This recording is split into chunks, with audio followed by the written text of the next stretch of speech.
sholat kita tadi diterima Allah Subhanahu wa taala. Amin. Kita bersyukur pula atas nikmat sehat yang dengan itu segenap urusan dan kewajiban dapat kita tunaikan. Kita doakan semoga saudara-saudara kita yang sedang diuji Allah dengan penyakit diberi kesabaran, sehingga kesabaran itu mengubah penyakitnya menjadi penghapus dosa dan kesalahan. Salawat salam sejahtera adalah senantiasa kita doakan kepada manusia pilihan, manusia yang apabila orang-orang beriman memiliki kecintaan yang begitu tinggi kepadanya, maka orang-orang kafir sampai heran, kok tega-teganya membunuh orang demi menunjukkan kecintaan. Tapi itulah kecintaan. Dan hari ini kita sedang menghadapi kondisi pada skala dunia di mana Allah kembali memperlihatkan, sekalipun kita di bawah kepemimpinan orang-orang kafir di dunia hari ini, tapi tetap saja Allah hadirkan orang-orang beriman yang sekalipun masih muda, 18 tahun, tapi begitu dia melihat ada seorang yang menghina Nabi Allah Muhammad SAW, dia tampil sebagai seorang mukmin yang memang semestinya demikian. Karenanya saudara rahimakumullah, sekali lagi salawat salam sejahtera mari kita doakan kepada manusia pilihan Nabi Allah Muhammad SAW, keluarganya, sahabatnya, dan para pengikutnya yang setia hingga akhir zaman. Dan semoga kita termasuk umatnya yang dirahmati Allah Ta'ala, umatnya yang berhak menerima syafaat Nabi Muhammad SAW di akhir hari berbangkit kelak nanti. Amin ya rabbal alamin. Saudara rahimakumullah, hari ini tema kita seperti terlihat di layar adalah memelihara takwa di tengah fitnah akhir zaman.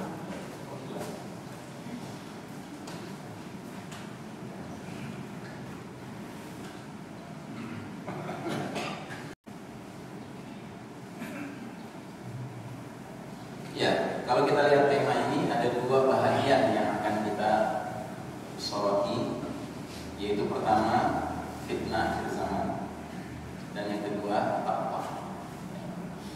Saya sengaja menyebutkannya seperti itu karena memang urutan penyampaiannya demikian. Sekalipun judulnya mendahulukan takwa daripada fitnah akhir zaman. Nah, saudara rahimakumullah, umat Islam saat ini sedang menjalani babak paling kelam di dalam perjalanan sejarahnya. We are living in the darkest chapter of the Islamic history. Sebab inilah babak di mana Allah Ta'ala menguji kita umat Islam sebagai satu umat ya, dengan posisi kalah. Kita ini posisinya kalah sekarang, bukan posisi menang Pak di dunia sekarang. Sebaliknya, Allah izinkan kaum kafir Barat, Eropa, Amerika, Yahudi, Nasrani memimpin dunia ini, ya. Kira-kira setuju dengan itu Pak? Atau masih ada yang merasa nggak begitu amat kalau umat Islam sedang memimpin dunia? Umat Islam masya Allah berjaya kan? Maaf kalau berpendapat seperti itu, saya sarankan berwudhu lah. Yang mungkin tadi wudhunya kurang pas gitu ya. Tapi kalau saya melihat terlalu banyak buktinya bahwa hari ini bukan kita yang memimpin dunia, tapi orang kafir yang memimpin dunia. Ya. Dan ini ujian Pak buat kita. Dan saya garis bawahi kata, sedangkan kaum kafir Yahudi dan Nasrani diizinkan Allah memimpin dunia. Ingat Pak, izin Allah tidak sama dengan ridha Allah. Kita umat Islam Indonesia ini kadang-kadang nggak bisa membedakan antara izin Allah dengan ridha Allah. Izin Allah itu artinya dengan adanya izin itu sesuatu itu bisa terjadi, itu izin Allah. Tapi kalau ridha Allah itu artinya sesuatu yang sudah terjadi itu mendatangkan rahmat, keridhaan, senangnya Allah Ta'ala, sehingga perbuatan yang dilakukan oleh orang-orang yang melakukannya itu akan mendatangkan pahala buat mereka di akhirat nanti. Ya, jadi sekali lagi tolong bedakan Pak izin dengan ridha Allah. Ya, kita bisa hadir pagi hari ini diizinkan Allah. Kalau ridha dengan pertemuan kita tergantung isi pembicaranya apa, kelakuan kita bagaimana, itu tergantung itu. Tapi bahwa kita sudah duduk di sini, ini atas izin Allah kita bisa hadir di sini. Atau contoh lain, tidak ada satu pencurian pun yang bisa terjadi di dunia ini, baik pencurian kelas teri maupun kelas kakak, kecuali atas izin Allah. Tapi Allah pernah ridha dengan pencurian? Tidak pernah. Tidak ada satu perzinahan pun pernah terjadi di muka bumi ini kecuali atas izin Allah. Allah ridha dengan perzinahan? Jelas. Nah begitu juga dengan kepemimpinan orang kafir. Allah izinkan orang kafir memimpin dunia, Allah ridha? Tidak. Karena keridhaan Allah hanya kepada orang-orang beriman yang memimpin dunia ini. Itu pun memimpinnya dengan aturan dan hukum Allah Subhanahu wa taala. Kalau bukan dia belum ada ridha, sekalipun mereka memimpin, sekalipun mereka kelihatan sholatnya rajin, ya. Karena apa? Karena kepemimpinan itu menyangkut aturan yang diberlakukan apa dan kepatuhan kepada siapa yang membuat aturannya. Oke, clear ya sampai sini ya. Nah, karenanya situasi kita ini pernah digambarkan Nabi dalam hadis berikut ini. Badiru bil a'nani fitanan kakita'il lailil muslim. Segeralah kalian beramal sebelum datangnya fitanan. Fitanan itu bentuk jamak dari fitnah. Jumlahnya banyak fitnahnya. Ya. Bersegeralah kalian beramal sebelum datang keadaan di mana fitnah itu banyak sekali sampai dunia menjadi seperti malam yang gelap gulita. Makanya saya katakan tadi kita sedang hidup di era yang gelap sekarang ini. Ini babak paling gelap kelam sepanjang sejarah umat Islam. Dan ini berdasarkan hadis lain lagi, yaitu hadis periodisasi, hadis sejarah, ringkasan sejarah umat Islam. Masya Allah. Hadis ini Nabi pernah menjelaskan umat ini diawali dengan diutusnya Nabi Muhammad SAW dan berakhir dengan wafatnya kaum mukminin dengan adanya angin lembut sebelum kiamat. Itulah rentang waktu sejarah umat Islam. Ternyata dalam hadis ini Nabi ringkas ke dalam 5 babak perjalanan sejarahnya. Dan uniknya hadis tentang periode demi periode, babak demi babak perjalanan umat Islam ini, setiap nama periodenya, babaknya dikaitkan dengan sistem kepemimpinan yang sedang berlangsung. Hadis ini menarik sekali, Pak. Makanya saya menganggap setiap orang yang punya rasa ingin tahu tentang ilmu akhir zaman wajib mengerti bahkan menghafalkan hadis ini, Pak. Kalau tidak, dia akan bingung menganalisis situasi akhir zaman ini. Nah, dalam hadis ini ada 5 babak perjalanan sejarah umat Islam dan kita yang hidup sekarang ini sudah berada di babak keberapa? Ada yang tahu? Babak keempat, Pak. Bayangkan jumlah babak cuma 5, kita sudah di babak keempat. Ibaratnya Anda nonton film, jumlah babaknya 5, nonton babak keempat itu hitungannya di awal, di tengah, menjelang akhir film. Menjelang akhir film.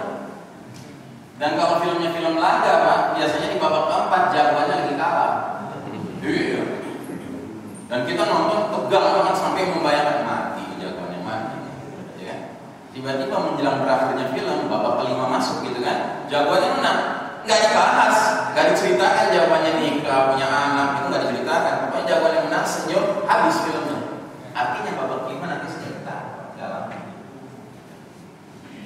Nah, ketahuilah babak di mana kita hidup sekarang ini, yang namanya babak keempat ini, oleh Nabi Muhammad SAW disebut dengan babak mulkan jabriyatan. Ya.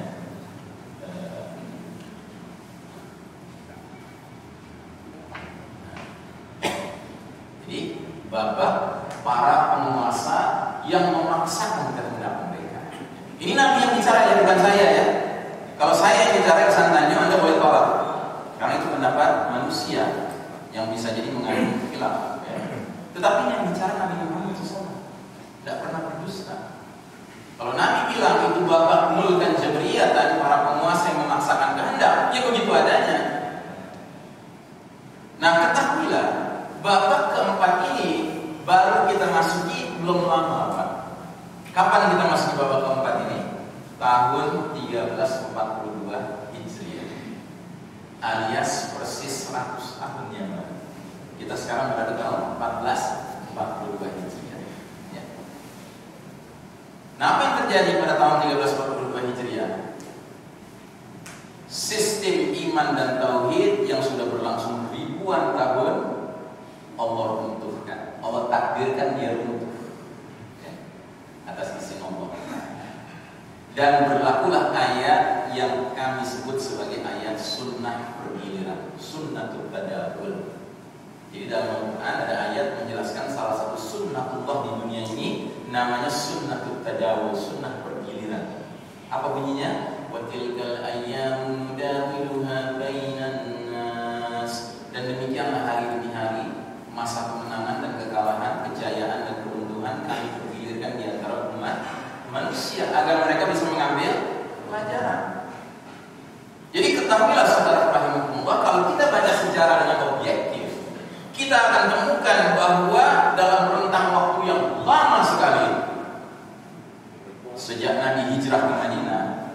Sampai tahun 1342 Hijriah Pak, umat Islam itu berjaya.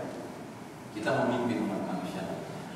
Jadi kita ini umat yang mewarisi jiwa kepemimpinan Pak. Kita ini bukan umat ecek-ecek gitu loh.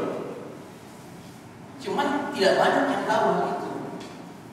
Ya, tahunya yang diangkat sama ahli sejarah Barat yang membenci Islam adalah era-era dalam perjalanan sejarah umat Islam yang sekalipun sedang berjaya, tapi yang digambarkan yang konflik-konfliknya saja. Nah, jadi saudara rahimahullah, pada tahun 1342 Hijriah, tatanan iman dan tauhid yang menaungi seluruh umat Islam di dunia ini runtuh. Dan waktu itu yang memimpin adalah bangsa Turki, ya, yang dikenal dengan Turki Utsmani. Ya, runtuh dia. Untuk kemudian Allah cabut hak kepemimpinan dunia dari tangan Islam dan umat Islam. Ya, jadi inilah babak di mana Allah cabut kepemimpinan dunia dari tangan Islam dan umat Islam. Kemudian Allah serahkan ke pihak Barat, Eropa dan Amerika yang merupakan masyarakat kaum Yahudi. Ya. Nah, jadi sejak saat itu dunia sudah bukan dipimpin oleh orang-orang beriman lagi, Pak. Kita harus menyadari itu. Dan jangan salah, Pak, ya. Mereka diizinkan Allah memimpin pada saat Allah izinkan pula terjadinya perkembangan sains dan teknologi. Sampai ketika terjadilah penemuan-penemuan telekomunikasi, alat-alat canggih, ya kan? Bisa Anda bayangkan, Pak, yang mimpin orang kafir, sementara oleh Allah dikasih semua pintu-pintu dunia. Akan digunakan untuk kebaikan, akan digunakan untuk keburukan. Ya, sesuai wataknya. Nah, sedangkan masyarakat Yahudi Nasrani ini memiliki karakter seperti bangsa Rum. Rum itu Romawi, Pak. Ini dimatikan saja, Pak. Sedangkan bangsa Romawi itu ideologinya apa? Ideologinya materialisme dan hubbud dunia, cinta dunia, melupakan alam akhirat. Padahal Nabi Muhammad SAW mengatakan 15 abad yang lalu, la tattabi'unna sunanal ladzina min qablikum shibran bi shibrin wa dhira'an bi dhira'in hatta law dakhalu fi jawri dabbin la tabatumuhum. Sungguh kalian umat Islam kelak nanti akan mengikuti kebiasaan tata cara hidup, jalan hidup umat-umat sebelum kalian, sejengkal demi sejengkal, sehasta demi sehasta, sehingga sekiranya mereka yang kalian ikuti sudah jelas-jelasan masuk lubang biawak, kalian terus saja ikutin mereka. Para sahabat bingung, bertanya-tanya, maksud engkau ya Rasulullah kaum Yahudi Nasrani? Nabi jawab dengan pertanyaan balik, faman, siapa lagi kalau bukan mereka? Anda tahu para sahabat dengar hadis ini, Pak, kaget, bingung. Kenapa? Enggak kebayang sama mereka. Kok bisa ya umat Islam ngekor sama Yahudi Nasrani? Kenapa enggak kebayang? Karena mereka enggak mengalami. Waktu di Madinah setelah hijrah, ada enggak orang Yahudi di Madinah? Ada. Ada orang Nasrani enggak di Madinah? Ada orang musyrik enggak di Madinah? Ada. Tapi posisi Nabi dan para sahabat sedemikian izzahnya, punya marwah, punya kehormatan diri. Saya suatu ketika nanti umat Islam ngekor Yahudi Nasrani. Tapi hari ini kalau kita jujur melihat situasi dunia, mencari orang aku Muslim ke Yahudi-Yahudian, ke Barat-Baratan, ke Nasrani-Nasranian, sulit apa mudah? Hah? Sulit apa mudah? Mudah. Saking mudahnya, hati-hati kalau Anda sedang sisiran di depan cermin, jangan-jangan dia termasuk. Serius. Karena penetrasi mereka luar biasa, Pak. Pengaruh mereka luar biasa. Nah, terus Allah jelaskan, mereka yang hakikatnya berwatak seperti bangsa Rum, Romawi, Allah jelaskan dalam surat Ar-Rum, surat bangsa Romawi ayat 7. Kata Allah apa? Ya'lamuna zahiran minal hayatid dunya wa hum 'anil akhirati hum ghafilun. Mereka bangsa Rum, Romawi hanya mengetahui, mengerti, memahami perkara-perkara yang zahir, yang material dari kehidupan dunia, sedangkan terhadap akhirat mereka lalai. Itulah bangsa yang sedang memimpin dunia hari ini, Pak. Ya. Dan karena mereka yang mimpin, tentunya mereka menyebarluaskan apa yang mereka tahu dan apa yang mereka yakini. Tinggal sebenarnya kita mau ikut-ikutan begitu saja, atau kita mau termasuk orang yang tetap memiliki sikap. Itu saja masalahnya. Makanya sahabat pernah bertanya kepada Rasul, ya Rasul, beri aku nasihat. Sederhana nasihat Nabi. Qul amantu billahi tsumma Mengaku beriman pada Allah itu mudah, Pak. Tapi bagian kedua itu yang sulit. Apalagi kalau Allah hadirkan kita di zaman yang seperti sekarang. Ini bukan zaman yang mudah. Makanya ada hadis lain Nabi mengistilahkan zaman ini sebagai ayyamus sabr, hari-hari yang menuntut kesabaran, Pak. Nah, akibatnya ketika sudah dicabut kepemimpinan dunia dari tangan umat Islam, akibatnya umat manusia tidak lagi hidup dalam sistem iman tauhid yang lurus dan berkah, tapi hidupnya dalam sistem kafir syirik yang sesat dan rusak. Ya, make sense dong, maksudnya kalau setelah ribuan tahun umat Islam berjaya, kita memperkenalkan sistem iman tauhid. Begitu kita turun melewati garis merah ini garis batas, Pak, antara kapan kita berjaya dan kapan kita sedang runtuh, sedang kalah. Nah, kita pada tahun 1342 Hijriah ditakdirkan Allah mengalami sunnah pergiliran, kita meluncur ke bawah. Allah cabut kepemimpinan kita, Allah kasih orang kafir mimpin. Kira-kira mau nggak orang kafir mimpin dengan sistem iman tauhid? Mau tidak? Tidak mau lah. Mereka beriman kagak, atau orang Betawi bertauhid juga kagak. Mana mungkin mereka mau meneruskan warisan sistem iman tauhid ini? Kalau perlu tiap hari mereka cerita tentang buruknya sistem iman dan tauhid dengan versi sejarah menurut mereka. Dan ini sedang kita alami sekarang. Nah, jadi saudara rahimakumullah, sudah ya persis 100 tahun, karena saya bikin PowerPoint ini beberapa bulan yang lalu, belum masuk 1442 Hijriah, sekarang sudah masuk 1442 Hijriah. Persis 100 tahun yang lalu, ya, mengikuti kalender Hijriah, umat Islam sudah mengalami penderitaan karena dipimpin kaum kafir. Ya. Dan karenanya, ya, Anda bisa nggak merasakan betapa dahsyatnya kerusakan yang timbul sekarang di dunia ini karena kepemimpinan mereka. Ya, ini harus kita hayati, Pak. Jangan kita fine-fine saja gitu membayangkan bahwa ini zaman modern, yang penting buat hidupnya nyaman, pakai AC di rumah. Itu bukan, itu masalah urusan dunia, Pak. Ini urusan jalan hidup kita mau kemana. Ini urusan jalan hidup, Pak. Ya. Nah, selanjutnya kaum kafir Yahudi Nasrani ini merancang, membangun dan mengokohkan tegaknya sistem kafir syirik yang mereka sebut, mereka namakan Novus Ordo Seclorum. Ini bahasa Latin, Pak. Dari mana kata-kata ini kita dapatkan? Dari kertas ini, Pak. Anda tahu kertas apa ini? Ya, uang dolar Amerika Serikat, tapi bukan sembarang uang dolar Amerika Serikat, Pak. $1 Amerika Serikat. Bukan pecahan 5, 10, 20, 50, 100. Hanya pada pecahan $1 Amerika Serikat Anda akan temukan gambar lingkaran ini, Pak. Yang ada piramid terpotongnya bagian atasnya, dan mereka menyebutnya sebagai the Great Seal.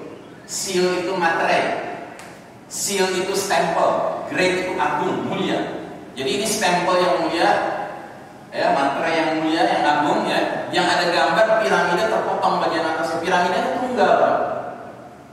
Terus di atas piramida tunggal itu terpotong bagian atasnya ada segitiga. Yang di dalam segitiga itu ada mata sebelah, mata satu, ya. Sekeliling segitiga bermata satu itu ada garis-garis mengisyaratkan seolah-olah mata itu sumber cahaya. Dia bersinar, gitu, menebar cahaya. Dan bagi kita umat Islam, simbol mata sebelah itu simbol apa? Alhamdulillah, pada benar, ya. Memang hadisnya begitu. Inna amarulaini wa inna rabbakum laisa bi'awar. Sesungguhnya Dajjal itu bermata sebelah, kata Nabi, dan Allah Ta'ala tidak bermata sebelah. Nah, terus mereka tulis di bawah piramida itu apa? Novus Ordo Seclorum tadi, Pak. Bahasa Latin ini. Apa artinya? Novus artinya baru, new. Ordo artinya tatanan, order. Seclorum artinya sekuler, artinya world, dunia. Berarti Novus Ordo Seclorum maknanya apa? New world order, tatanan dunia baru. Agak mirip ya dengan istilah new normal, ya. Jadi Anda jangan kira itu kebetulan, bukan kebetulan. Itu bagian dari pengkondisian.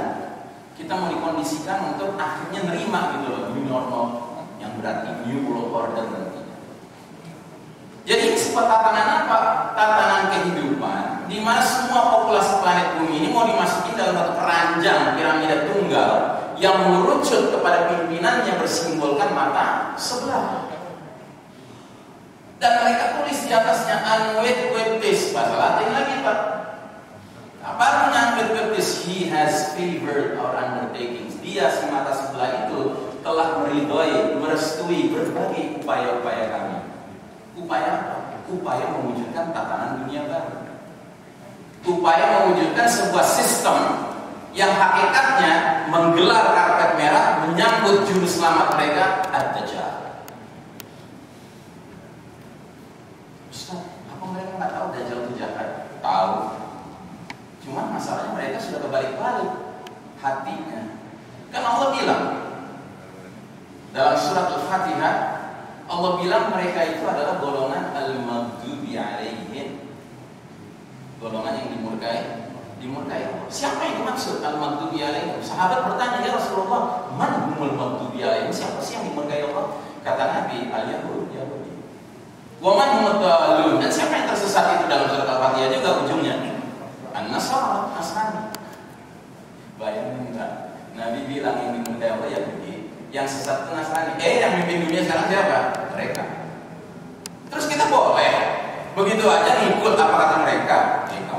Udah jelas mereka mengajak kita kepada permukaan Allah, ya, atau sesat. Nah, jadi mereka yang sudah dimurkai Allah Yahudi ini, justru makna dimurkai Allah adalah hati mereka jadi terbalik-balik. Yang hak mereka bilang batil, yang batil mereka bilang hak. Yang Al-Masih juru selamat sebenarnya, Isa alaihissalam yang nanti bakal turun di akhir zaman, ya, untuk membenarkan agama Nabi Muhammad SAW, ya, mereka sebut sebagai sang pendusta. Sebaliknya, Al-Masih sang pendusta Dajjal, mereka sebut Al-Masih juru selamat. Maka uniknya bahasa Arab di situ, Pak, kata Al-Masih disematkan pada dua-duanya, Al-Masih alaihissalam, Al-Masih Dajjal, karena Al-Masih punya dua makna, yang dua makna itu bertentangan satu dengan lainnya. Yang satu juru selamat, yang satu pendusta. Masya Allah. Dan cepat atau lambat Dajjal akan keluar. Sebagaimana cepat atau lambat Isa alaihissalam akan turun. Jadi saudara rahimahumullah, New World Order, tatanan dunia baru yang tidak lain adalah sistem Dajjal. Tatanan dunia yang sejatinya dipersiapkan untuk menggelar karpet merah menyambut hadirnya sang juru selamat mereka, Al-Masih Dajjal. Judul sistem Dajjal ini kita ambil dari sebuah buku berbahasa Inggris, Dajjal the Antichrist, karya Ahmad Thompson, penulis Muslim berkebangsaan Inggris. Buku ini sudah diterjemahkan ke bahasa Indonesia dengan judul Sistem Dajjal. Isinya apa? Menguak akar krisis yang menjelma secara global di berbagai bidang kehidupan. Dan Anda tidak bisa temukan buku ini sekarang. Tahun 2013 dia terbit, masih banyak dijual di Gunung Agung, di Gramedia, termasuk di Bang Buyung di Senen kalau sering belanja ke Bang Buyung, ya. Tetapi cuma beberapa tahun dia beredar, sekarang nggak ada. Kenapa? Diborong sama sistem Dajjal. Karena sistem Dajjal nggak mau dong ketahuan jahatnya mereka. Kan semua pemerintahan yang zalim begitu, Pak. Giliran kebenaran terungkap, ya kan, mereka akan upayakan untuk disumbat informasinya. Kalau tersebar juga, gampang, hoax. Bilangnya hoax. Kalau udah kami bilang hoax, ya hoax. Gitu. Ujung-ujungnya gitu, Pak. Bukan ada argumentasi, tetapi yang penting kekuasaan berbicara. Nah, pada skala dunia juga begitu, Pak. Nah, jadi saudara rahimahullah, sistem kafir syirik yang mereka perkenalkan sekarang hakikatnya adalah menuju sistem Dajjal. Sehingga institusi kelas dunia yang disebut sebagai tempat berkumpulnya aneka bangsa yang dapat julukan PBB, Perserikatan Bangsa-Bangsa itu, hakikatnya adalah sistem Dajjal. Itu arah mereka ke sana. Jadi gambar ini, gambar apa namanya nih, simbol PBB ini, Pak, ini simbol di depan layar, Pak. Simbol di belakang layarnya apa? Novus Ordo Seclorum, New World Order. Makanya kalau Anda pelajari sejarah, siapa sih yang mendirikan PBB? UN, ya kan? Seiring dengan berdirinya negara Israel, tahun 1947 berdirinya PBB, tahun 1948 berdirinya negara Israel. Cuma beda selisih setahun. Karena harus ada yang ngasih stempel dulu supaya berdiri negaranya. Nah, yang ngasih stempel siapa? PBB. Coba Anda pikir baik-baik, Pak. Kenapa ya? Kok di PBB itu ada 5 anggota istimewa dari apa namanya Security Council, ya, majelis apa Badan Keamanan PBB itu anggotanya 15 Pak, tapi 10 anggotanya gonta-ganti hapusan. Nah 5 ini nggak boleh diganti-ganti Pak, anggota permanen. Ya, siapa mereka? Amerika, Inggris, Prancis, Rusia, Cina. Amerika, Inggris, Prancis, Rusia, Cina. Ada yang Muslim? Kagak. Kalau nggak Yahudi, Nasrani, musyrik. Itu yang memimpin dunia hari ini Pak. Nah jadi saudara rahimakumullah, Nabi melengkapi hadis di awal tadi dengan kalimat sebagai berikut: segeralah kalian beramal sebelum datangnya fitnah-fitnah seperti malam yang gelap gulita. Yusbihur rajulu mu'minan wa yumsi kafiran, atau yumsi mu'minan wa yusbihu kafiran. Fenomena yang bakal muncul di era itu adalah pagi orang masih beriman, sore kafir. Sore masih beriman, pagi kafir.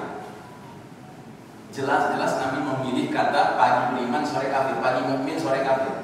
Nabi nggak bilang pagi berbuat kebaikan, sore berbuat kejahatan. Perbandingan bukan antara baik dan jahat Pak, bukan antara amal soleh dengan amal sayyi, tapi antara beriman dan kafir. Maknanya apa? Maknanya di era penuh fitnah ini Pak, ya ketika orang-orang kafir memimpin dunia ini, umat Islam itu sedemikian jauhnya dari ajaran Islam sehingga tidak sadar mereka terlibat dalam dosa yang kelasnya itu bukan dosa kecil lagi Pak, bukan dosa besar lagi, namanya dosa pembatal keimanan. Nah ini dia. Sedemikian masif dan destruktifnya badai fitnah yang ada sehingga ancaman bagi umat Islam bukan hanya terjerumus dalam dosa kecil, bahkan bukan dosa besar, melainkan dosa yang para ulama menyebutnya nawaqidul iman, pembatal keimanan. Ini puncak kegelapan abad keempat ini Pak. Perlu contoh nggak dosa pembatal keimanan? Perlu contoh Pak?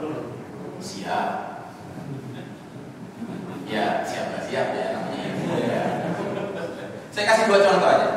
Contoh pertama, dosa pembatal keimanan adalah seorang mengaku Muslim dengan ringannya mengatakan semua agama sama, semua agama baik, semua agama benar. Itu kalimat kayaknya gampang, ringan diucapkan Pak, padahal di sisi Allah goncang itu arsy. Kenapa? Karena kalimat itu 180 derajat bertentangan dengan firman Allah. Catat Ali Imran ayat 19. Inna dina indallahil Islam. Sesungguhnya agama yang Allah ridai di sisinya hanyalah Islam. Nggak ada ayat sesungguhnya Allah begitu dengan semua agama, nggak puas. Adalah dicatat Ali Imran 85. Wa may yabtaghi ghairal Islam dinan falan yuqbal minhu wa huwa fil akhirati minal khasirin. Barang siapa mencari selain Islam sebagai jalan hidupnya, agamanya, sekali-kali akan diterima sama Allah dan dia di akhirat akan tergolong orang yang merugi. Apa kurang jelas itu? Ya. Apa kurang jelas? Yang ketiga adalah satu lagi Al-Hijr ayat 2. Catat. Rubbama yawaddul ladzina kafaru law kanu muslimin. Kelak nanti di akhirat seringkali orang-orang kafir berandai-andai sewaktu di dunia mereka muslim. Penyesalan yang bermanfaat tidak itu? Penyesalan bermanfaat tidak? Tidak bermanfaat kalau udah di akhirat, udah nggak bisa berubah. Nah, ini lewat ajaran apa nih yang disebarkan sama Yahudi Nasrani ini? Lewat ajaran namanya pluralisme. Hati-hati, ini bukan ajaran yang kalau kita ikuti sekedar menjatuhkan kita pada dosa kecil, dosa besar, dosa pembatal iman. Nauzubillah. Contoh kedua, istihza' bid-din, mengolok-olok agama. Itu termasuk dosa yang membatalkan iman, bukan dosa kecil. Di mana kita temukan dalilnya? Surat At-Taubah ayat 65-66. Apakah dengan ayat-ayat Allah, dengan Rasul Allah kalian mengolok-olok, ya kan? Qad kafartum ba'da imanikum. Sungguh kamu sudah kafir setelah kamu tadinya beriman. Siapa yang melakukan itu? Kaum munafik. Kaum munafik itu pernah mengolok-olok Rasul. Dilaporkan oleh seorang sahabat yang mukmin kepada Nabi. Begitu sahabat itu nyampe ke Nabi, Nabi bilang aku sudah terima ayatnya. Masya Allah. Dan hari ini orang mengolok-olok agama ada tidak?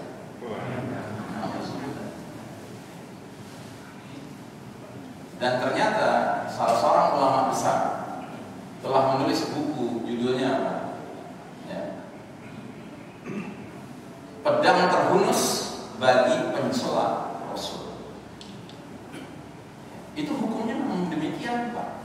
Mengolok-olok Rasul itu hukumnya adalah bagi mukmin yang tahu ada olok-olok itu dan punya kemampuan dan keberanian bunuh orang itu.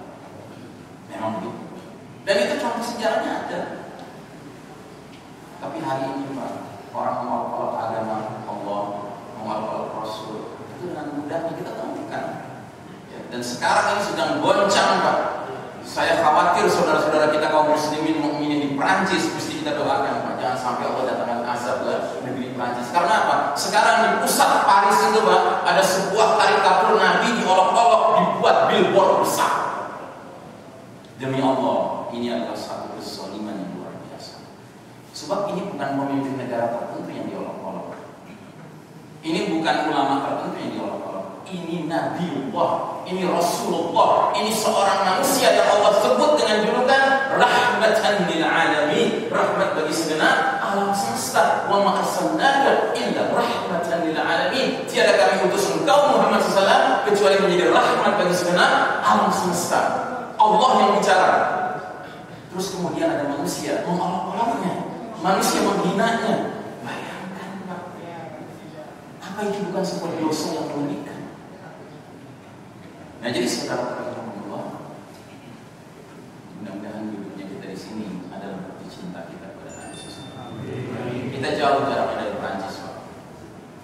Mungkin kalau ada di antara kita yang dekat berada di Perancis, mungkin ada hal menarik yang bisa dikerjakan. Ya, tetapi yang pasti kita jauh. Kita doakan saja saudara-saudara kita di sana, ya, benar-benar memiliki jiwa kecintaan kepada Nabi yang semestinya, ya kan, yang menyebabkan Nabi akan senang. Yang pasti salah satu hamba Allah yang usianya masih muda sekali, 18 tahun, Pak. Dia bernama Abdullah Anzorf, ya. Anzorf ini Ansor, penolong. Abdullah itu hamba Allah. Benar namanya, benar dikasih orang tuanya, Pak. Hamba Allah sang penolong. Penolong siapa? Penolong Rasul. Kemuliaan Rasul ditolong. Guru sejarahnya di kelas yang mengajarkan tentang sejarah Prancis, yang di dalamnya diajarkan tentang salah satu filosofi kaum Prancis adalah kebebasan berpendapat. Terus sebagai contohnya dia perlihatkan karikatur tabloid, ya, yang gambarnya Nabi Muhammad SAW dengan tampilan yang mengolok-olok menghina. Ya. Si pemuda ini sebagai salah satu murid yang ada di situ di kelas itu udah geram dia, sehingga dia tunggu waktunya. Ketika sudah ada kesempatannya dia selesaikan sebagaimana semestinya. Ustaz, kejumalan sih Ustaz berpikir kayak begitu? Bukan. Ini maunya Nabi. Tahukah Anda, dahulu ada seorang tokoh Yahudi namanya Ka'ab ibn Ashraf. Bangsawan Yahudi, Pak, tinggal di sebuah benteng Yahudi di kota Madinah, namanya Bani Nadir, kaum Bani Nadir. Ka'ab ini seorang ahli puisi, tapi sayang, dia sering bikin puisi, syair-syair mengolok-olok Nabi Muhammad SAW. Dan setelah perang Badar, kaum muslimin menang kan di perang Badar, kan? Dan ini perang pertama, Pak. Kaum kafirin musyrikin Quraisy kalah. Si Ashraf ini, si Ka'ab ini pergi ke kota Mekah. Dia bangkitkan semangat orang-orang Mekah untuk melakukan balas dendam kepada kaum muslimin. Ya. Dan di dalam cara dia membangkitkannya apa? Dia baca syair-syair, ya, mengolok-olok Allah, mengolok-olok Rasul, mengolok-olok kaum mukminin, termasuk membangkitkan semangat kaum kafirin musyrikin untuk membalas dendam. Berita ini sampai ke Nabi.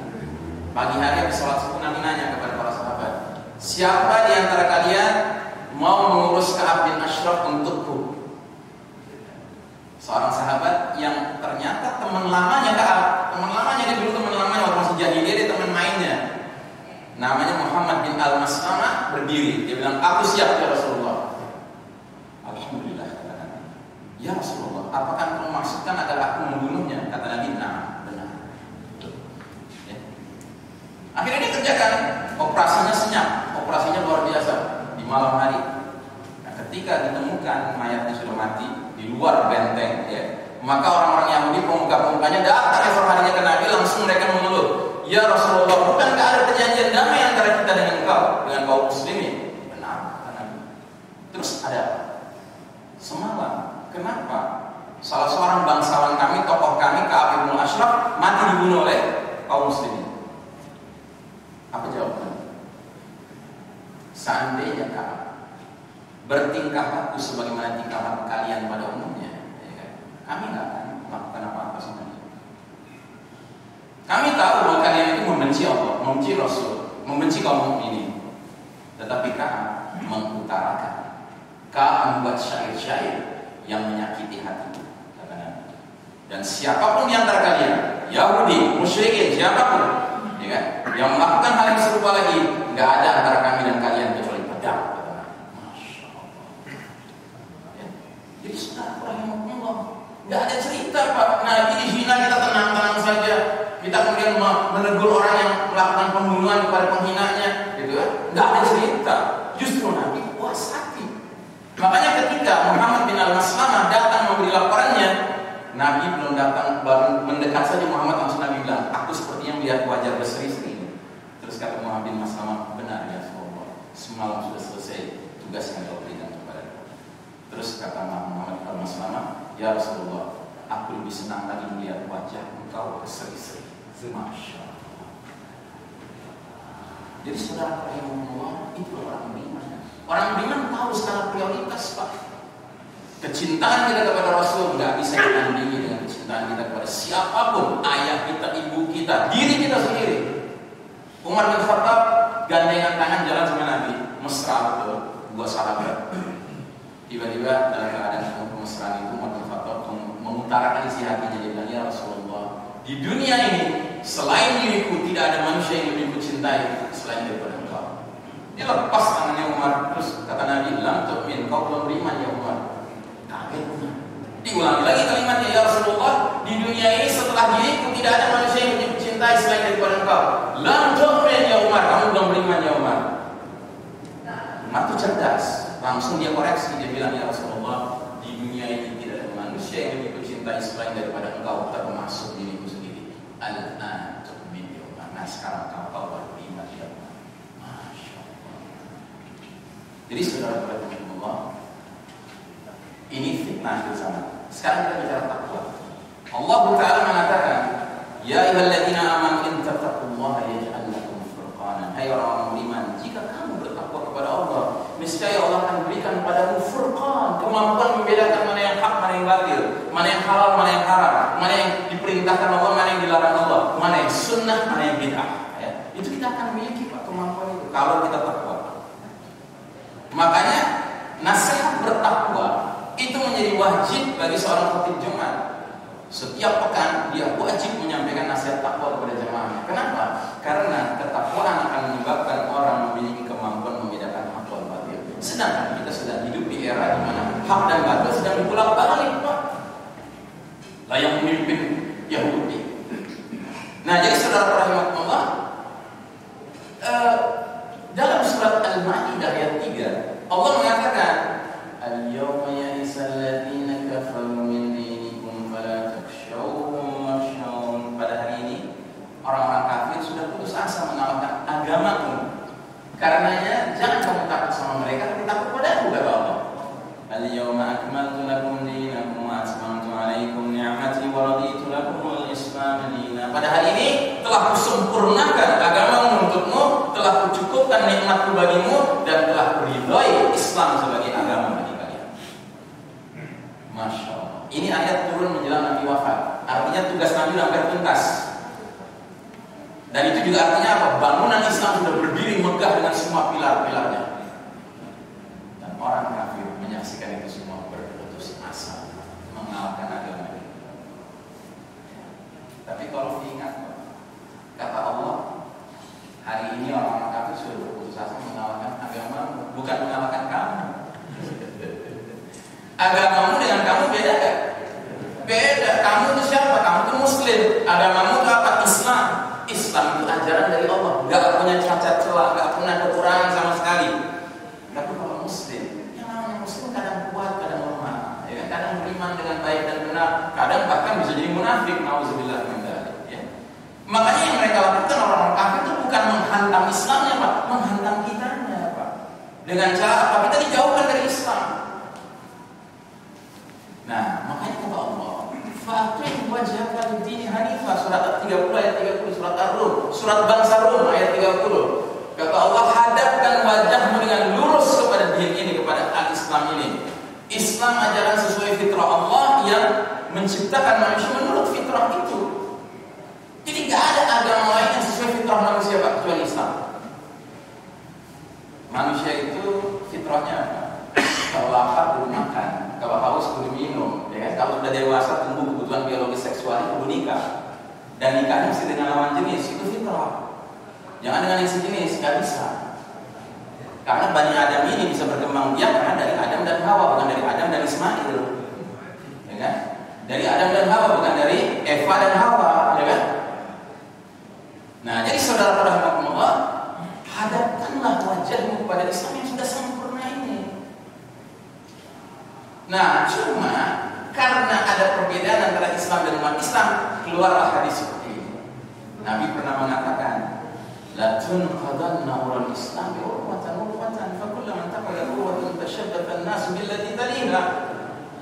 Ikatan Islam itu bisa copot, bisa terurai simpul demi simpul. Ya. Berbanding lurus dengan apa? Dengan umatnya. Umatnya lagi kuat apalagi lemah. Kalau dia lagi kuat, ikatan Islam itu mantap gitu Pak. Tapi kalau lagi lemah umatnya, ya kan dia copot, terurai dia satu demi satu simpulnya. Dan setiap satu simpul terurai, manusia bergelantungan pada simpul berikutnya. Terus kata Nabi, fa awwaluhunna naqdan al-hukmu wa akhiruhunna as-shalah. Simpul yang paling pertama terurai simpul hukum. Simpul yang paling akhir terurai simpul shalah. Jadi kembali kepada sejarah tadi 100 tahun yang lalu apa yang terjadi? Tatanan sistem iman tauhid runtuh Pak. Sejak dia runtuh satu persatu simpul Islam itu lepas. Mula-mula simpul hukum dulu. Makanya begitu runtuh sistem iman tauhid yang pertama berubah ke hukum. Tadinya hukum Islam yang berlaku jadi hukum sekuler yang berlaku di semua negeri kaum muslimin. Tanpa kecuali negeri yang kita cintai karena Allah. Bahkan negeri ini ironis sekali Pak, penjajah kafir Belanda yang diusir, hukum Belanda kafirnya dipakai. Kita kan punya hukum sendiri, hukum umat Islam, hukum Al-Quran dan Sunnah. Itu sudah terjadi, udah lama terjadi Pak, dan kita sudah biasa-biasa aja sehingga ada istilah, ayolah kita selesaikan urusan dengan mengembalikan kepada hukumnya. Hukum apa?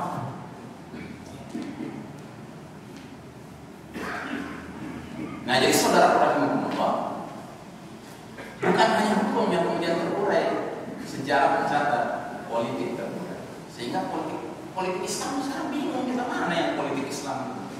Politisinya Muslim, tapi nggak ada politisi yang meniru contoh Abu Bakar Siddiq, Umar bin Khattab. Kalau nyebut-nyebut kayak Umar bin Khattab banyak, ya kan? Jauh antara langit dan bumi, tapi disebut ya luar biasa. Ekonomi, simpul ekonomi udah luntur Pak. Yang diundang ke negeri kaum muslimin ekonomi ribawi. Budaya Islam simpulnya sudah lepas. Sehingga kita melihat pemuda-pemudi kita itu melihat budaya apa yang mereka perlihatkan. Ya bahkan ulamanya sampai bilang ya kan harus diteladani itu kultur K-pop. Gimana coba? Budaya K-pop diteladani, apa yang diteladani? Ya, rusak semua, syahwat semua. Satu persatu Pak, pada lepas Pak simpul.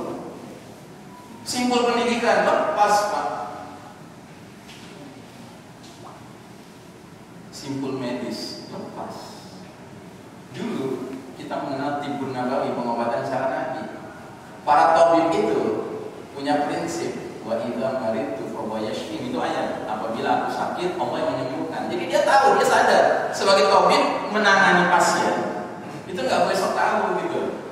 Karena ujung akhirnya kalau pasien sembuh bukan karena dia, karena Allah. Dan pasien dulu tidak pasrah bongkar dengan tabib gitu kan, dia pasrahnya sama Allah. Tabib itu cuma pihak lain yang berusaha membantu untuk sembuh. Tapi dalam sistem medis modern, Pak, the doctor is as God. Dokter bagai Tuhan, Pak. Dia berani menentukan, Pak, setelah saya pelajari diagnosa jantung Bapak, paru-paru Bapak, kelihatannya umur Bapak tinggal 3 bulan. Pernah dengar cerita kayak gitu? Ya, siapa dia? Bidang militer, simpulnya lepas Pak. Sehingga nggak ada lagi militer yang punya semangat ruhul jihad fisabilillah. Semangatnya bukan ishtari manahum syahidan, hidup mulia di bawah nama syariat Allah, mati syahid dalam berperang. Tapi semangatnya adalah right or wrong is my country, mau benar mau salah berbela negara saya. Dan kata negara yang menghina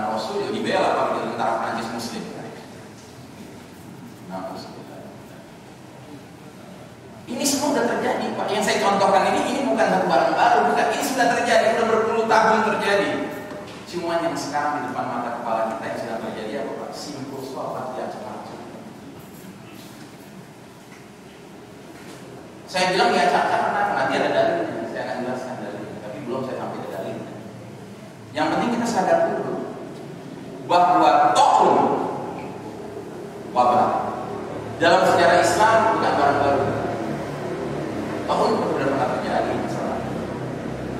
Dan Anda tahu ta'un di zaman dulu itu dahsyat. Orang kena pagi kelihatan tanda-tandanya di apa namanya di kulitnya, sorenya meninggal. Cepat sekali. Makanya di satu wilayah meninggal sekaligus 10.000 orang, 5.000 orang.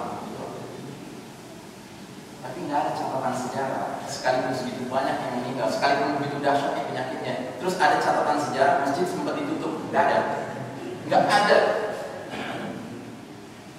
Terus orang salat berjamaah jadi sepi. Iya, jelas jadi sepi. Yang sehat sedikit. Tapi sekarang yang sehat banyak, Pak. Dan nggak ada tuh aturan dirubah sholatnya. Mau bagaimana dahsyatnya tahunnya, nggak ada aturan dirubah. Baru sekarang ini 2020 terjadi. Kenapa? Karena yang mimpin orang kafir, Yahudi. Nanti saya akan jelaskan hadisnya tentang Yahudi ini dalam kaitan dengan sholat. Nah, jadi saudara rahimahullah, semenjak runtuhnya sistem iman tauhid, kondisi umat Islam makin lemah karena rumah besar tempat berlindung bernaung sudah runtuh. Komitmen terhadap agama Islam semakin luntur. Bukan saja hukum Islam sebagai simbol paling awal sudah ditinggalkan, sudah ditanggalkan, tapi simbol politik, ekonomi, budaya, pendidikan, medis, militer satu persatu terurai. Dan saat ini kita sedang menyaksikan simbol terakhir terurai. Karenanya mari kita kembali kepada asas-asas pemahaman kita tentang ibadah, khususnya sholat.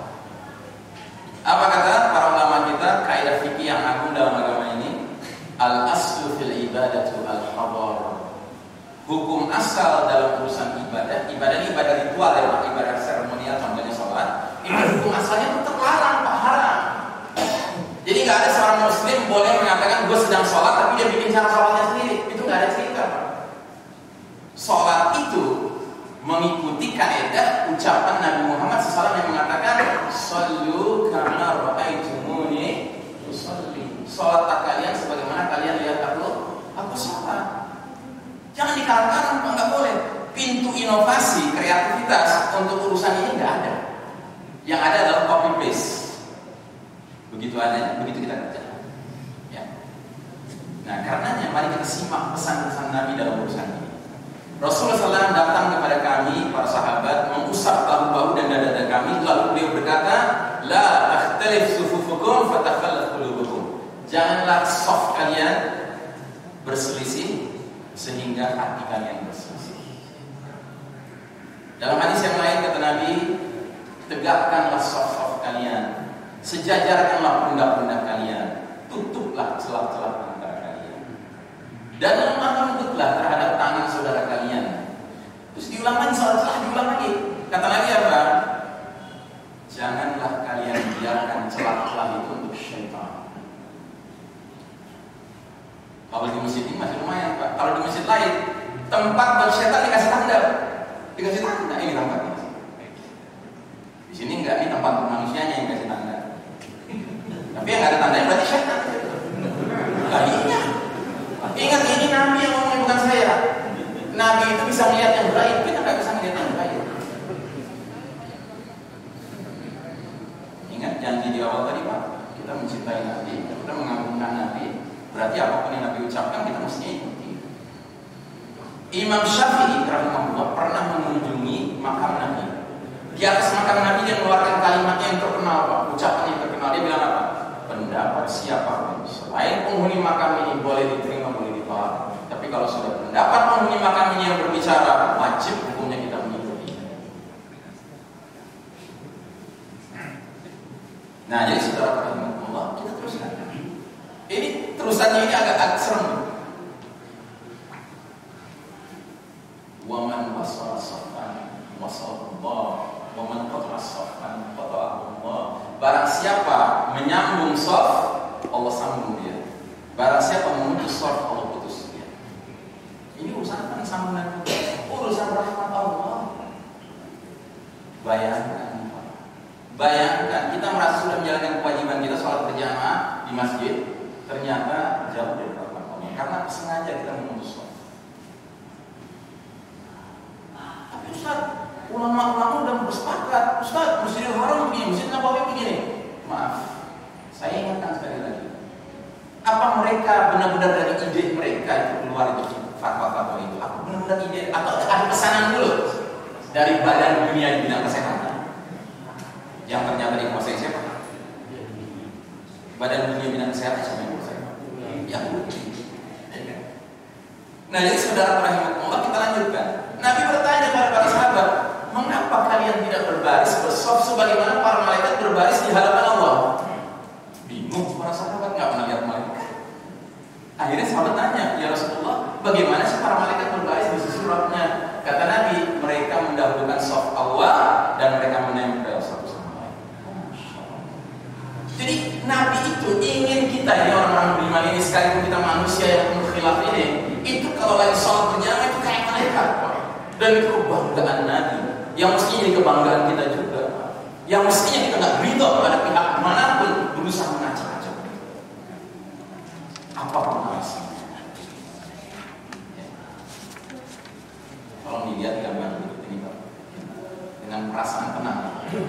Kok jadi mirip ya, yang kiri sama yang kanan? Kenapa jadi mirip yang kiri sama yang kanan? Berdirinya juga mirip. Berdirinya yang kiri sama yang kanan sama mirip. Nah, dikasih penjelasan. Yang atas tahun 2020 al-muslimin, kaum muslimin 2020. 2020 aja Pak, sebelum itu gak pernah ada. Sekalipun tokohnya dahsyat kayak apapun, gak pernah ada yang namanya sholat berjamaah kayak gitu. Nah, yang bawah itu kaum Buddha. Sehingga pertanyaan Nabi, mengapa kalian tidak sholat bersaf sebagaimana para malaikat bersaf? Apa nggak bangga kita melihat gambar yang sebelah kiri ar-rijal kaum laki-laki rapat sholatnya, yang kanan an-nisa kaum wanita rapat sholatnya, nggak ada celah buat setan gitu. Ini namanya logika iman, Pak. Kalau sudah logika iman, yang lain harus kalah. Kenapa? Karena hifzuddin, memelihara din itu di atas hifzud yang lain, di atas hifzul nafs termasuk memelihara jiwa itu nomor 2. Memelihara din itu nomor 1. Kalau seandainya memelihara jiwa selalu nomor 1, sehingga hifzuddin boleh dikalahkan, nggak ada yang namanya konsep mati syahid. Orang bisa punya semangat mengejar mati syahid karena apa? Rela nyawanya hilang demi agamanya tinggi. Tapi hari ini kita lagi acak-acak, Pak, untuk menghayati bahwa seolah kematian lebih mengkhawatirkan daripada meninggalkan sunnah Nabi Muhammad SAW. Jelas ya, Pak? Clear ya di sini. Ya. Dan ingat ya, saya bukan ingin mengajak Anda untuk ya kita lawan aja nih virus corona. Nggak ada virus. Ada Pak, virusnya ada. Virusnya ada, bisa menular, membahayakan, bisa mematikan. Benar, itu semua benar. Cuma jangan dong karena itu benar lalu hal yang nggak boleh ditawar kita tawar. Sebaliknya hal yang mestinya masih bisa kita tawar nggak kita tawar. Contoh, ya, saya ingat waktu tadi sholat jaraknya berapa rata-rata. Tapi sekarang kita lagi menanyakan sebagian ada yang bersebelahan. Saya bukan menyalahkan ya, cuma nanti ini kita berpikir wajar aja, kita berpikir masuk akal aja. Saya nggak sekali 2 kali Pak mau sholat zuhur di sebuah masjid. Itu sebelum zuhur diumumkan nanti habis sholat zuhur kita ada sholat jenazah. Ya. Nah, waktu sholat zuhur, benar berpisah. Begitu sholat jenazah rapat semua. Berarti umat Islam bukan takut dengan virus, bukan takut dengan COVID, tapi takut melanggar aturan bikinan manusia. Yang padahal namanya bikinan manusia, Pak, ya kita harus timbang-timbang. Ini aturan sejalan dengan Allah dan Rasulnya. Kalau sejalan, ayo kita ikuti. Kalau nggak sejalan, maaf, Allah dan Rasulnya di atas segala-galanya. Tekan kontrak saya hidup mati dengan Allah.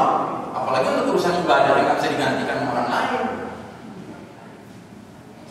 Nah, karena hadis berikut ini yang paling meresahkan diri saya, Pak.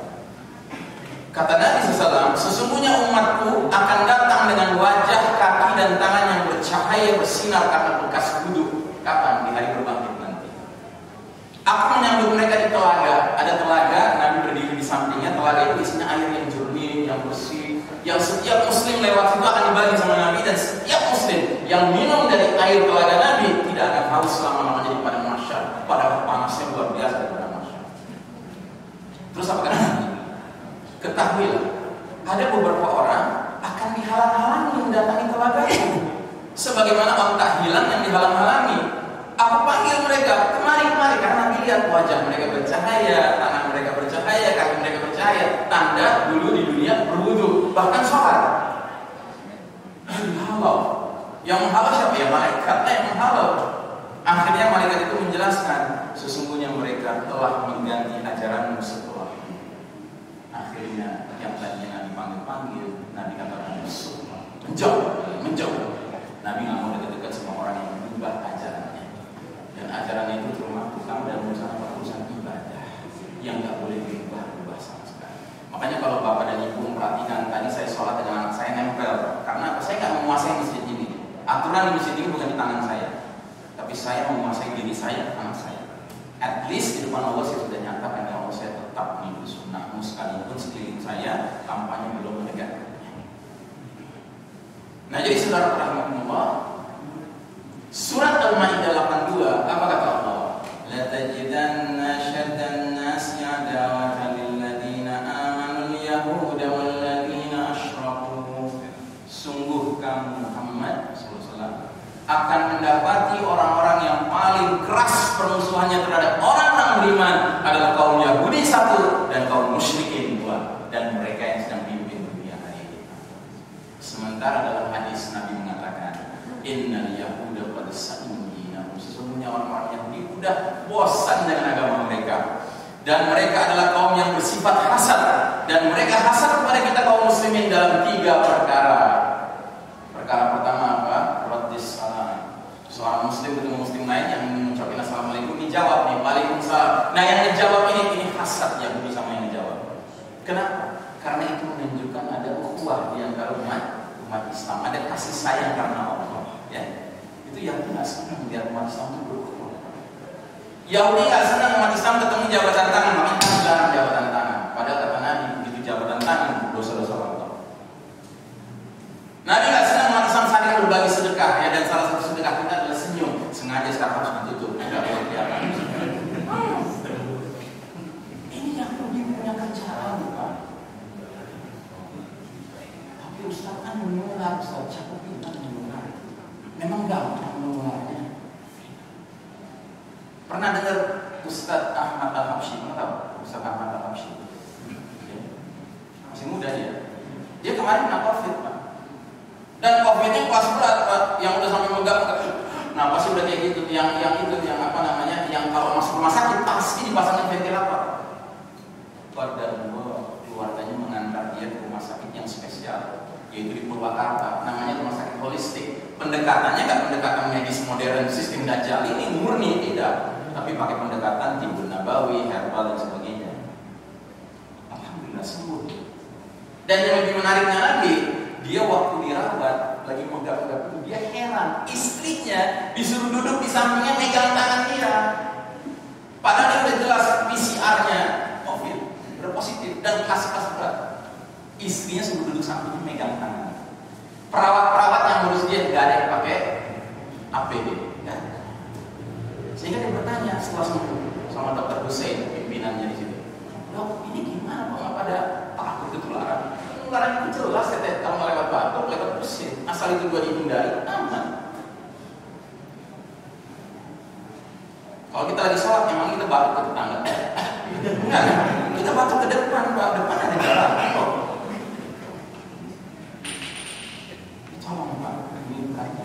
Yang kedua, Yahudi itu hasad sama kita dalam urusan apa? Iqamatis sufuf, dalam urusan kedisiplinan kita ngatur soft. Dan ingat Pak, soft itu syaratnya 2, 1 lurus, 2 rapat.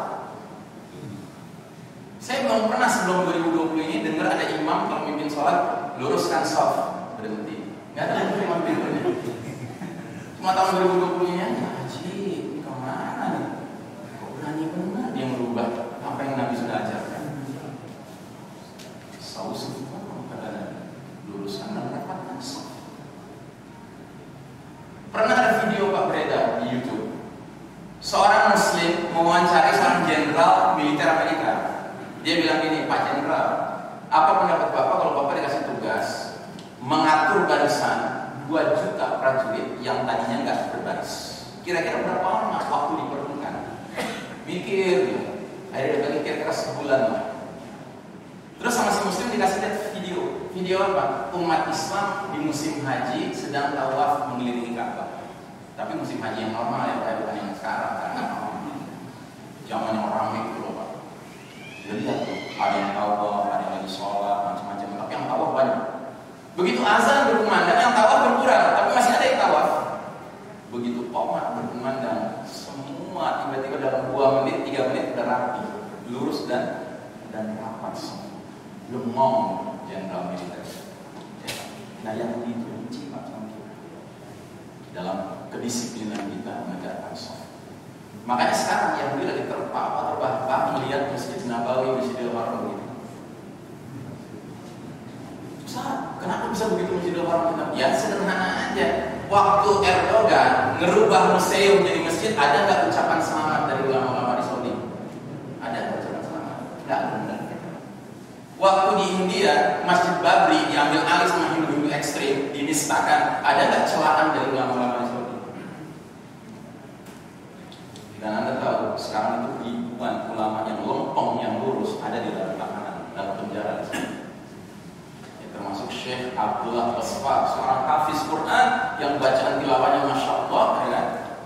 Tapi dia karena lurus, lempeng, ya kan? Justru masuk. Jadi bukan hal yang aneh Pak. Jangan dijadikan dalil. Dalil itu tetap dalil ini. Quran dan Sunnah itu dalil. Kelakuan manusia itu bukan dalil.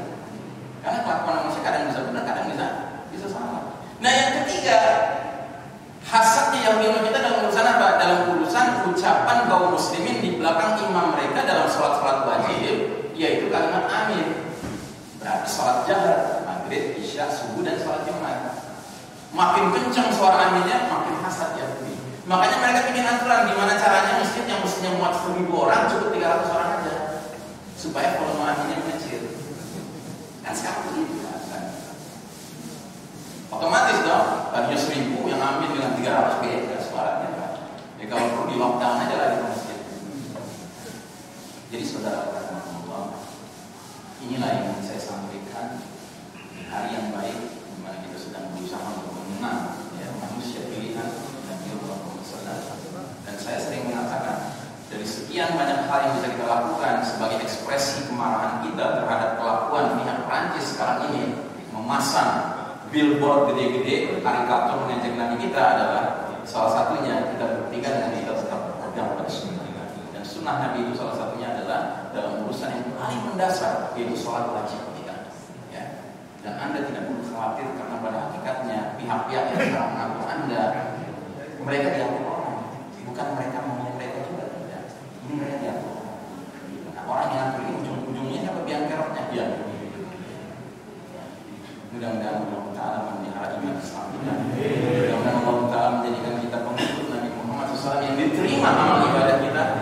Dan sebelum saya tutup, saya mengajak saudara sekalian untuk memperluas wawasan ilmu tentang akhir zaman dengan cara membaca buku-buku yang saya rekomendasikan, diantaranya buku ensiklopedia akhir zaman. Ini buku sangat bagus, karya seorang ulama dari Palestina namanya Syekh Dr. Muhammad Ahmad Al-Mubayyad. Ya, judul bukunya Ensiklopedia Akhir Zaman. Ini buku Masya Allah menjelaskan tentang peristiwa-peristiwa di akhir zaman yang cepat atau lambat kita juga akan alami Pak. Ya, salah satunya misalnya dekatnya jadwal akan hadirnya Al-Mahdi. Al-Mahdi itu Amirul Mukminin di akhir zaman, pemimpinnya orang beriman di akhir zaman.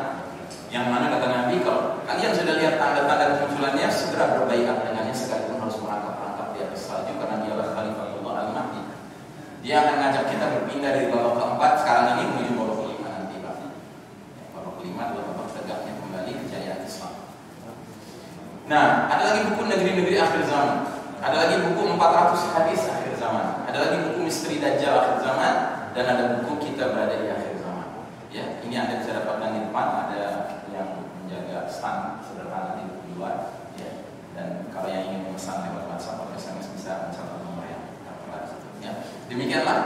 Saya mohon maaf kalau dalam ucapan saya, penyampaian saya ada yang dirasa kurang pas ya. Itu hakikatnya manusia punya khilaf. Ya kan? Tetapi kalau ada kebenaran dari apa yang saya sampaikan, jangan ragu. Karena kebenaran itu hakikatnya datang dari Allah. Al-Haqqu min rabbika fala takunanna minal mumtarin.